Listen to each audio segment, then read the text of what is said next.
IVF বা চলতি ভাষায় যেটা বলা হয় টেস্ট টিউব বেবি, তার পুরো কথাটা হলো ইন ভিট্রো ফার্টিলাইজেশন। আইভিএফ আমাদের ফার্টিলিটি ক্লিনিকে সবচেয়ে জনপ্রিয় বা সবচেয়ে প্রমুখ টেকনিক, যেটা দিয়ে আমরা মহিলাদের বাচ্চা আনার চেষ্টা করতে পারি। আইভিএফ পদ্ধতিতে মহিলাদেরকে ইনজেকশন দিয়ে ওনাদের একাধিক ডিম তৈরি করানো হয়। তারপর আল্ট্রাসাউন্ডের সাহায্যে সেই ডিমগুলোকে ওনাকে অজ্ঞান করে শরীরের বাইরে নিয়ে নেওয়া হয়।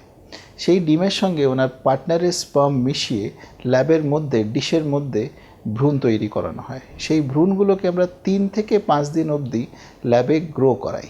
তার মধ্যে থেকে আবার ভালো ভ্রূণগুলো বেছে নিয়ে মহিলার গর্ভাশয়ে ফেরত রেখে আসা হয়। এই পুরো প্রসেসটাকে আমরা আইভিএফ অ্যান্ড এমব্রিও ট্রান্সফার নামে জানি।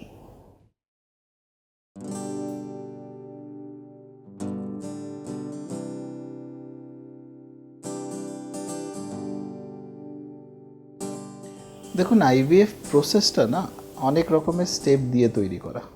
প্রথমত আপনার এটা ঠিক করা দরকার আছে যে আপনার আইভিএফ দরকার আছে। অনেক কারণেই আমরা দেখি আইভিএফ করে লাভ পাওয়া যায়, যেমন কি টিউবগুলো ব্লক আছে, যেমন কি হয়তো ডিমের কোয়ালিটি বা স্পার্মের কোয়ালিটি খুব একটা উঁচু মানের নয়। এছাড়া কিন্তু অনেক জায়গা আবার আইভিএফের দরকার নেই। ধরুন ডিম কোয়ালিটি ভালো আছে কিন্তু টাইম মতন পাকছে না। ধরুন হয়তো আইইউআই করলেই প্রেগনেন্সি চলে আসতে পারে, আইভিএফের দরকার নেই। সো প্রথমত আপনার ডাক্তারের সঙ্গে কথা বলে ঠিক করতে হবে যে আপনার আইভিএফ দরকার আছে। দ্বিতীয়, একবার আইভিএফ ঠিক হয়ে যাওয়ার পর আপনার আমাদের সঙ্গে বসে বিস্তারে জানতে হবে আইভিএফ প্রসেসের ব্যাপারে। এটাকে আমরা কাউন্সেলিং বলে থাকি। কাউন্সেলিংয়ে আপনার কত টাকা খরচ পড়তে পারে, কতবার কেন আসতে হতে পারে, ইনজেকশন ওষুধ কিভাবে কেন নিতে হবে, এগুলো আপনাকে ভালো করে বোঝানো আমাদের দরকার হয়। আমাদের কেন দরকার সেটাতে আপনি ঠিক করে নিয়মগুলো মানতে পারবেন। আপনার জন্য কেন দরকার, তাহলে আপনি নিজেকে ভালোভাবে প্রস্তুত করতে পারবেন। তৃতীয় ধাপে আপনার একাধিক ডিম পাকানোর ব্যবস্থা করা হয়। এটা সাধারণ হিসেবে মাসিকের দ্বিতীয় দিনে বা কন্ট্রাসেপটিভ পিল দেওয়ার 4 দিন পর থেকে ইনজেকশন শুরু করা হয়।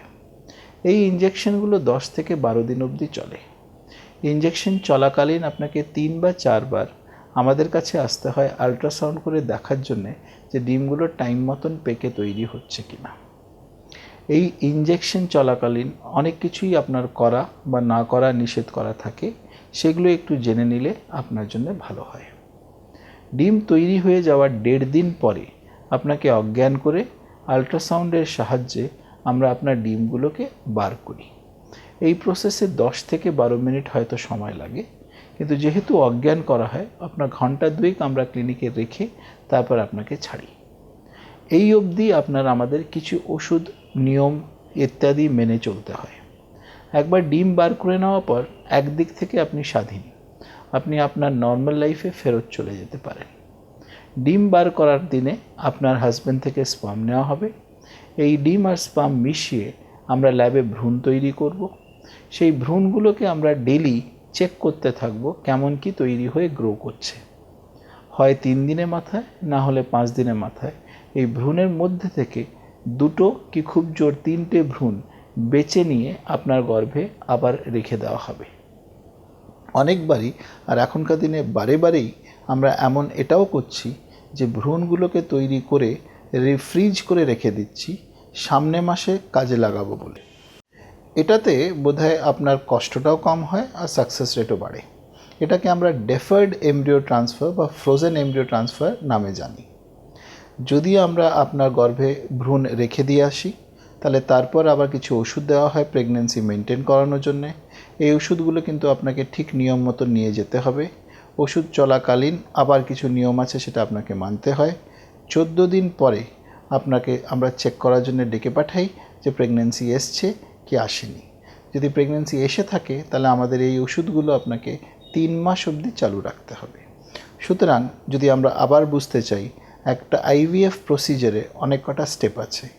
আপনার দরকার কিনা সেটা জানতে হয়, কাউন্সেলিং করতে হয়, ওভেরিয়ান স্টিমুলেশন করতে হয়, এগ রিট্রিভাল বা ওভাম পিক আপ করতে হয়, ভ্রূণ তৈরি করতে হয়, এমব্রিও ট্রান্সফার করতে হয় বা ফ্রিজ করতে হয়, তারপর লুটিয়াল সাপোর্ট করে প্রেগনেন্সিটাকে টেকানোর চেষ্টা করতে হয়।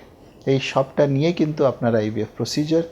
ইউজুয়ালি মানুষের তৈরি হয়ে পুরো সাইকেল কমপ্লিট করতে 2 থেকে 2.5 মাস সময় লাগে।